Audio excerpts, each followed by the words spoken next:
Are you ever wondering if you're being compliant when you are doing your video visits? Well, stay tuned because in this video, we are going to review some key components that you need to make sure that you're doing in order to be compliant when you're doing your video telemedicine visits.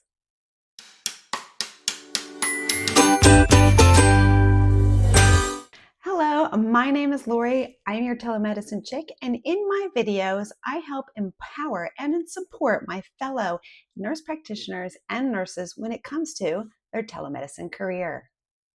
In today's video, we are going to go over some key components that you need to make sure that you're doing in your video visits to make sure that you're being compliant not only with telemedicine regulations, but also to keep you and your license safe and also your patients safe as well. So the reason why I wanted to do this video today is because telemedicine has evolved over the years. And sometimes when we get these jobs in telemedicine, they really don't go over the making sure you're compliant and do all these kind of parts when you're doing your visit. Some of them just go, here's the training and off and running, and there you go. So I want to make sure that you know the best things and the key things that you really need to do when you're doing your video visits. But before we get started, if you can please make sure that you subscribe to this channel, that would be great. I put out videos quite some often, every 1 to 2 weeks, on things to help you in your telemedicine career. So make sure that you subscribe down there. And also make sure that you stay until the end. At the end, I am going to share with you one of the number one things that you really 100%, no, 500% need to do in your telemedicine visits, in your video visits, to make sure that you are definitely not only being compliant with telemedicine regulations, but also being compliant with your licenses. So let's get started into the first thing that you have to make sure that you do. Now, a lot of you are probably going to go, yeah, Lori, of course, I've already do this, but I just like to make sure that you're definitely doing it right off the beginning. And that is when you get onto a video visit, introducing yourself. And not only introducing yourself, but also letting them know your credentials. So, for example, hi, my name is Lori Forkware, and I am a nurse practitioner. And why is it important not only to, of course, identify yourself, but also to put your credentials? First off, what it's going to do is it's going to build trust and show professionalism in what you're doing. And then also it's going to clarify your role. Okay, so how many people out there get called doctor when they're not doctor? I mean, I think we've all definitely have experienced that. I've had patients over the years many times go, hey, Dr. Lori, and I'm like, I am not a doctor. I am a nurse practitioner. And sometimes you actually just go, okay, whatever, because you keep trying to correct them and they go, okay, Dr. Lori. So it's really important that you clarify your role so that they know that you are a nurse practitioner, or if you are a nurse and doing some kind of education with the patient, making sure that you say, hi, my name is Lori Falker and I am a registered nurse. And again, this is not only it's going to build trust, it's going to show you're being professional, it's going to clarify your role, but it's also going to make sure that you're complying with telemedicine regulations, that you are identifying who you are in your visit and your credentials of what exactly you do. So the next thing you're going to want to do is confirm the patient's ID. And of course, I don't think I really need to explain why you need to do this, but it's definitely going to be important that you identify who the patient is. Now, depending on the platform that you're working on, I definitely like platforms that you have access to. They have the patient upload their driver's license or some kind of legal identification, and you have access to that. I know that particularly in a platform that I'm working now, it does have that. And I do plan on doing that with my private practice as well to make sure that I am providing care to the correct person. Now, the way that you can do that when it comes to if you have a driver's license, of course, you can look at it, get their name and get their date of birth. I particularly always go one step further and I get a third identifier, and that could be their phone number, it could be their address, whatever it is. That's my particular flow, is I get their name, their date of birth, And then I also get a third identifier from them, and I usually confirm that within the chart, or if they have a driver's license when it comes to address. But sometimes you're going to find that you are going to have some patients that still have a driver's license from their old residency, and maybe it's a different state. So sometimes you can't actually identify them based on their address. And that's why I particularly like to do their phone number. Now, you may say, do you need to really get that third one and really make sure that it is the person they are? I personally say yes. And this is the reason why. I literally have had a patient or two that couldn't go beyond the name and date of birth. I was like, so what is your phone number? And they couldn't actually give the correct phone number. Is this you? Is this not you? Who is this? Or they couldn't come up with the address, the correct address. And I think in the situation that this was, and this is just speculating of what may have happened, is that maybe the patient couldn't make the visit, so they had like their sister, because when I saw the ID, I could kind of see that they looked kind of alike, and maybe they change a little bit, maybe lose a little weight, maybe they gained a little weight, we'd have different, maybe dye our hair and everything looked a little bit different. But that is definitely one of the key reasons why I believe getting that third identifier from them, because I literally couldn't move forward with the visit because clearly that was not the actual patient that I was actually seeing. So that's the reason why I personally get that third identifier. So the next thing that you should do, and this is not necessarily is being compliant in, state regulations, but it's a really good idea to tell the patient this is going to be the flow that's going to happen, right? Because a lot of these people have never done a telemedicine visit before, and they have no idea what to expect and no idea what's going to be next. So typically I go, okay, so this is what's going to happen. And especially depending on your computer setup, I personally have one where I see the video, and then I have another monitor over on the side where I have all the patient's information. So I literally tell them, so first off, to just let you know, I might not be looking at you all the time. I have your information over here, so I just don't mean to be rude. And all of them go, yeah, no problem. That's totally fine. But I definitely let them know that. And then I go through the process of exactly what's going to happen in the visit. So first off, we're going to go over your medical history. You can contribute to, let me know anything, update about your journey or whatever. And then a key thing that I do, especially now with a lot of these telemedicine platforms, is, I'll say to them, and if you medically qualify for the medication or medically qualify for the services, then we will proceed and go talk about X, Y, and Z.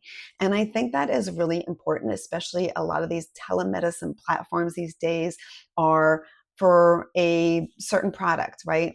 A lot of common ones: birth control, weight loss, erectile dysfunction. I can keep rattling them off. And a lot of people kind of expect like they maybe have paid their fee up front, or maybe they've paid for the medication up front. So they just think that this is a formality, and they just think I'm going to get the prescription no matter what. And that is not always the case. So one little key bit of advice that I have learned over the time is, and if you are medically qualified, then we will talk about X, Y, and Z. That has really helped me in some of my patient visits when they're not medically qualified for the medication. So based on the last thing that I just said, I'm really curious. Has anybody out there who is actually doing telemedicine right now ever experienced that you get through the visit, you go through their medical history, and you're just like, well, based on your medical history, you're not really medically qualified for the medication? So how many times has that happened to you, and where the patient goes, what? What do you mean? I've already paid for everything. Wait, I thought I was just here for a formality. So if that's happened to you, give me a yes comment down below. I'd be really intrigued to see if that happens to you. And if you say yes, tell me about it. I like to really see how you have handled it, maybe. What was the reaction of the patient? So get down there and comment, because I'm really interested to hear what your experience is. So the next thing that you're going to want to do is, after you've identified yourself and your credentials, you identified the patient and who they are, and then you've told them about the process of what's going to happen. After that, even though they probably have ticked a lot of boxes and signed, telemedicine consent forms, it is really important to actually just say, so based on everything and the process that we're going to be going through, do you consent to have this telemedicine visit? Or now a lot of people are calling them telehealth visits. So it's really not a bad idea to get that verbal consent from the patient as well. Um, Again, a lot of these platforms out there, they're ticking boxes, they're consenting to everything, but it's also just a great idea because when they sign that consent form, like they're reading something, but do they really understand what a telemedicine visit is all about? And now that you have explained to them what's going to happen and how it's going to roll, do they still want to have this visit? So it's not really a bad idea to actually go, so based on everything, are you consenting to move forward and have this telemedicine slash telehealth visit? When you do this, it does actually a couple of things. One, it's going to ensure that the patient understands what telemedicine is. Next, it's going to reconfirm that they actually consent to moving forward with the visit now that they have a little bit of a better understanding of what actually a telemedicine visit is all about. And of course, it's good for legal and compliance regulations to actually just do that extra blanket of coverage when it comes to getting consent for your visit. And then it's also just professional courtesy, right? It's just like, hey, I just want to make sure that now that I've explained everything, are you still okay with moving forward with the visit? So there's a lot of things that it kind of does. So I think that it's something that I add, and I don't think is a really bad idea to add to your visit. And the last thing that you want to do when it comes to that verbal telemedicine consent is documenting it in your note. Just make a little note.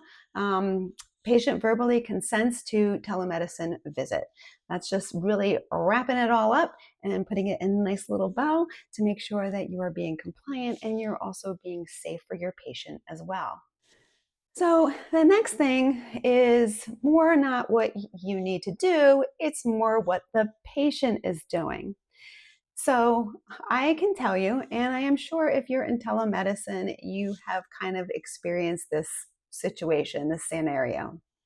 You get into a visit, and the patient is not only driving down the highway, but has their phone in front of them, and they're steering down the highway, and they want to do their telemedicine visit. Are you crazy? What? I am sure that there are plenty of providers out there who, if you're doing telemedicine, you have experienced that for sure.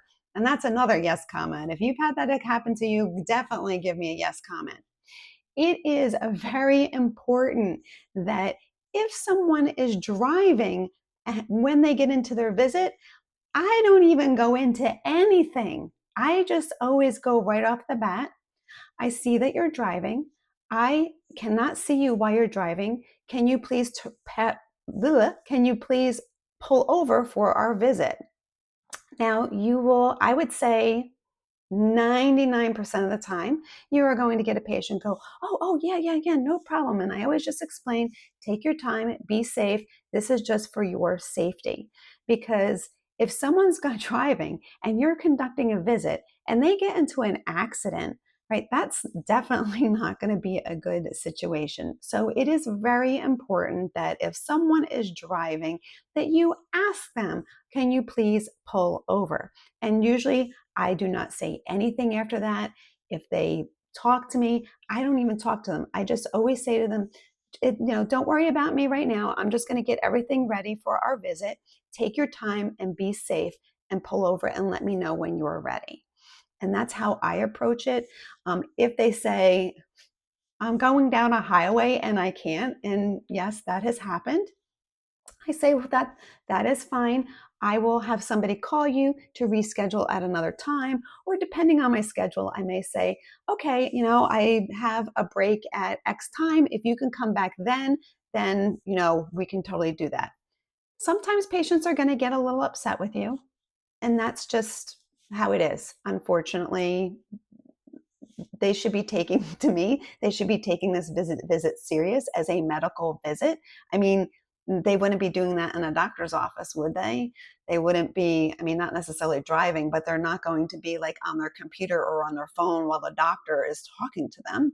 So, we come on, people. We need to, be a little not only respectful of our time and who we are, but also respect the reason why we're getting together. We're having a medical visit.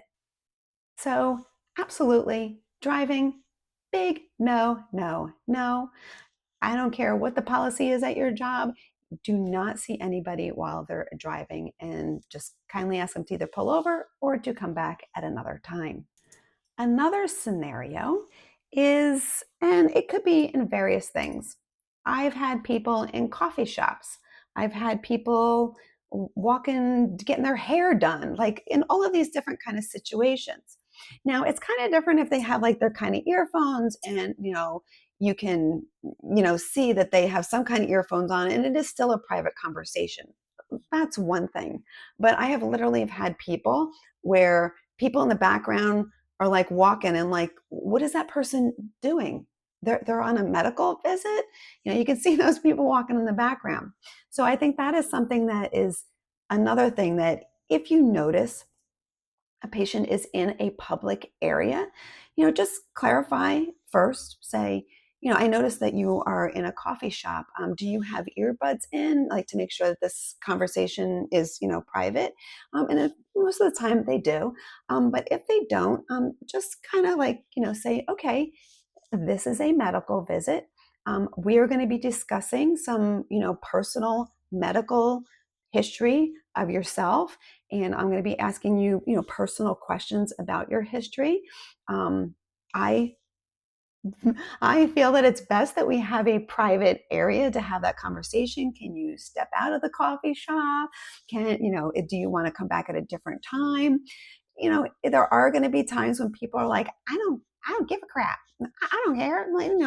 And if they consent to that, I guess you can keep moving forward. But I would definitely document something to the effect that, patient was in a coffee shop and I explained that, medical information is going to be given back and forth, and that should be a private conversation. And this is not a private conversation now, because it will happen. If you've never been in telemedicine, you will be amazed at where some people will be for their telemedicine visits. And sometimes they're still private, but there are private places that you do not want to be. Yes, that does happen. So if they're in a public place, it's going to be important that you have a little bit of that conversation with them. One, majority, I would say 98, 99% of the time, they're going to be in a private spot.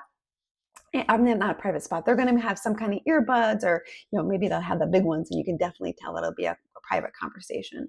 But if not, it'll be really important that you have that conversation with them, because this is a medical visit, right? There's a privacy policy. You're going to be asking them medical questions. So you want to make sure that they understand that, and suggest that they go to a more private area for their visit. And next, you just, conduct your visit, you go along the way. And then towards the end, there are a couple more things that I do before I end the visit. And those two things are, one, a summary, and then two, telemedicine limitations. So first off, we got our summary, right? Because now the patient is going to leave this video visit, and it's not like when you're in an office, the patient will go out to the front desk, they'll check out, they'll get this and X and Y and Z before they leave, and they'll have a little bit more clear understanding of what's going to happen next.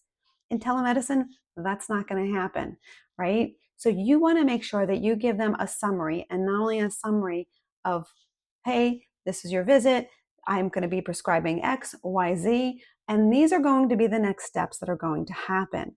I think that is really important, so that the patient has a clear understanding, not only of what's going to happen next, but also how they can get in touch, depending on the platform that you're working on. I've worked on platforms where I have that patient now and that patient is mine. So then I tell them how they can follow up with me versus if it's just, you're just seeing a patient, you might not ever see them again. You don't know. Just telling them how they can reach out to the medical team to get guidance on if they're having side effects, they're having issues, or whether it's the patient care department or their prescription, whatever it is. So it's going to be really important to provide them that summary, and especially about how they can get in touch with you afterwards and when they're supposed to schedule their next visit. How are they going to get a refill? Everything, make sure that you are very clear on the next steps and what they need to do and how they can access everything. And one of the last things that I do before I get off with them is I go over telemedicine limitations. And I think that this is really important, that the patient really needs to know telemedicine has its limitations, right? There's not a physical place for them to go to. There is not a way for them to come into an office to get evaluated if something's going on. So I always tell everybody, telemedicine has its limitations. So if you are experiencing severe side effects, severe symptoms, anything that is severe, it is very important that you get in-person care immediately. Please go to urgent care or go to the local emergency room. It's not that I don't want to be a part of your care. I still want to know after. But if you're having something that you're having a anything severe, please don't message me, because by the time I get back to you, something worse can happen. I'm gonna been wanting you to go to the hospital a while ago or to urgent care or however severe it is and they need an evaluation. So I always tell my patients, if anything is severe side effects, severe any kind of symptoms, you're not quite sure what it's doing, please make sure that you immediately go to urgent care or an emergency room. And after you've gotten that care, then I want to know. I still want to be involved. I just want to make sure that you get the care that you need immediately. Then let me know. And that is definitely something that I tell everybody. Even if, let's suppose you're working on a platform and they've been on your platform for a while, but now they're getting transferred to you. Every time you see a patient for the first time, make sure that you say that. And you know what? It's not really a bad idea even when you see them again, especially let's suppose they're changing their dose and they're doing something different, or there's some kind of different, I can't think of the word, different plan of care that you're giving them, then new things can happen. So make sure you say, hey, don't forget, we're changing everything. So make sure, there's always a possible of side effects, blah, blah, blah. So make sure that if you have any severe symptoms, experience anything, major changes, that you have a urgent care / emergency room right away. Then let me know afterwards. So the next thing we're going to go into is we're going to do my number one thing that you absolutely make sure that you're doing in all of your video visits. But before we do that, please, if you found that this video has been helpful, if you can give this a nice little like, I would so appreciate that as I continue to grow my telemedicine chick community. I'd really appreciate that. And of course, if you know somebody that may benefit from this video, please make sure that you share it. I'd really appreciate that for sure. Okay, so the number one thing that you must do when you are conducting a video visit, and to make sure that you are 100% being compliant with your license, is you need to, in the beginning of your visit, when you're identifying the patient, ask them, where are you currently located? And this is very important because you want to make sure that you are providing telemedicine care for a state that you are licensed in. This is going to be very important and a very key thing, okay? You are licensed unless you're licensed in all of the states, you're going to want to make sure, because let's just suppose you're licensed in Nevada and your patient has an address in Nevada, but they're vacationing in Florida and you're not licensed in Florida. Well, they're not in a state that you're licensed in, and therefore you should not be providing telemedicine care because they are located in a state that you are not licensed in. So that is very key. And there are states, every state has their rules and regulations when it comes to telemedicine. And a lot of them have very clear guidelines saying that the patient needs to be physically in the state in order for you to provide them telemedicine practice care. Okay, so that is going to be very important. And it happens. Patients are on vacation, patients are out of the country. Okay, they could be on vacation.